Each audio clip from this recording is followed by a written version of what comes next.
Sir ಅವ್ರು ಯಾರು ಮಾಡ್ತಾರ ಅವ್ರು ಒಂದ್ಸಲ ಅರೆಸ್ಟ್ ಮಾಡಿ ಜೈಲ್ ಶಿಕ್ಷೆ ವಿಧಿಸಂಗ್ ಮಾಡ್ರಿ ಸರ್. ಹಂಗಾರ ಕಂಟ್ರೋಲ್ ಆಗ್ತದೆ. ಇಲ್ಲದ್ರೆ ಇದು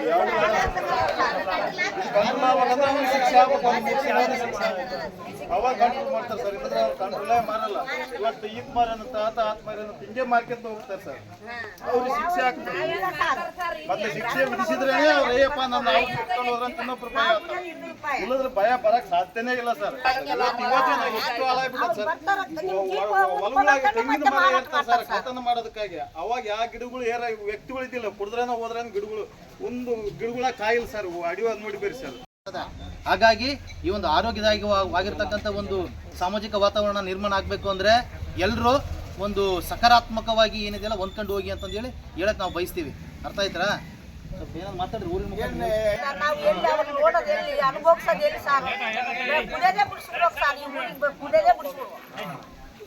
ಅದನ್ನ ನಂಗೆ ಒಬ್ರೊಬ್ರು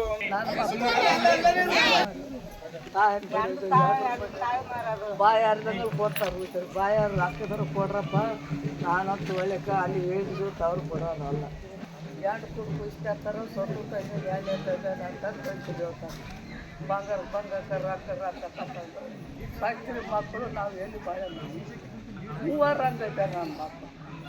ಅದಕ್ಕೆ ಬುದ್ಧಿ ಹೇಳೋರು ಆಯ್ತು ಹೇಳಕ್ಕೆ ಅದಕ್ಕೆ ಅದ ನಾವು ಹೆಂಗೆ ಬಾಳೆ ಮಾಡಬೇಕು. ಇತರ ಕೊಡ್ಬಾರ್ದು ಅಂತ ಹೇಳಿದ್ರೆ ಸುತ್ತ ಹಂಗೆ ಬಿಟ್ಟು ಬಂತಂದ್ರೆ ಹೇಳಿ ಓಡ್ಯಾರ ಸುತ್ತ ನಾನು ಹಿಂದೆ ಬಿಡ್ತಾರೆ ಮುಂದೆ ಹೋಗ್ತಾರೆ. ಎಲ್ಲರಿಗೂ ಹೇಳೇನು ರೊಕ್ಕದಾರ ಕೊಡ್ರಪ್ಪ, ಇನ್ನೊಂದು ಬೇಡ.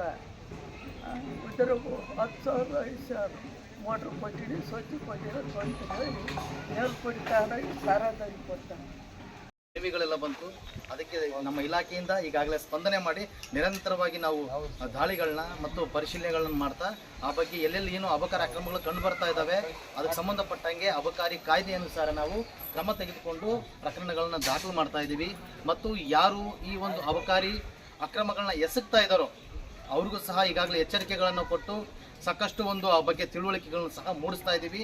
ಮುಂದಿನ ದಿನಗಳಲ್ಲಿ ಸಹ ಆ ಬಗ್ಗೆ ನಾವು ನಿಗಾ ವಹಿಸ್ತೀವಿ. ಹೆಚ್ಚಿನ ಒಂದು ಆದ್ಯತೆಯನ್ನು ಸಹ ಕೊಡ್ತೀವಿ.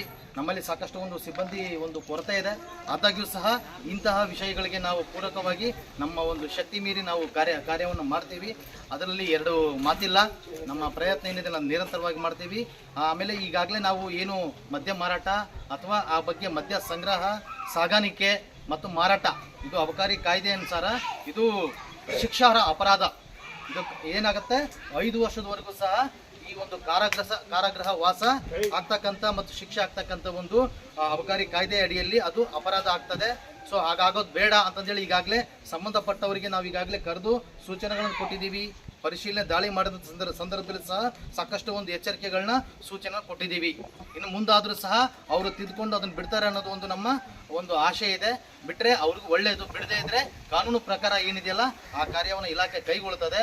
ಸೊ ಹಾಗಾಗಿ ಈ ಒಂದು ಸಭೆ ಮೂಲಕ ತಮಗೆಲ್ಲ ತಿಳಿಸೋದೇನೆಂದರೆ ಸಾರ್ವಜನಿಕರಾಗಲಿ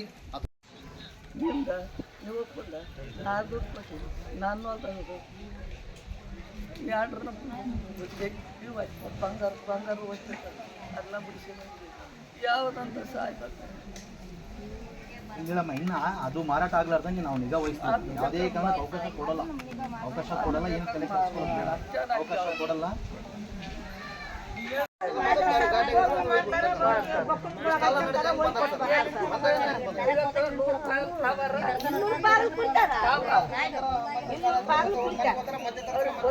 ಭಯ ಬೇಕಿಲ್ಲ. ಇಲ್ಲ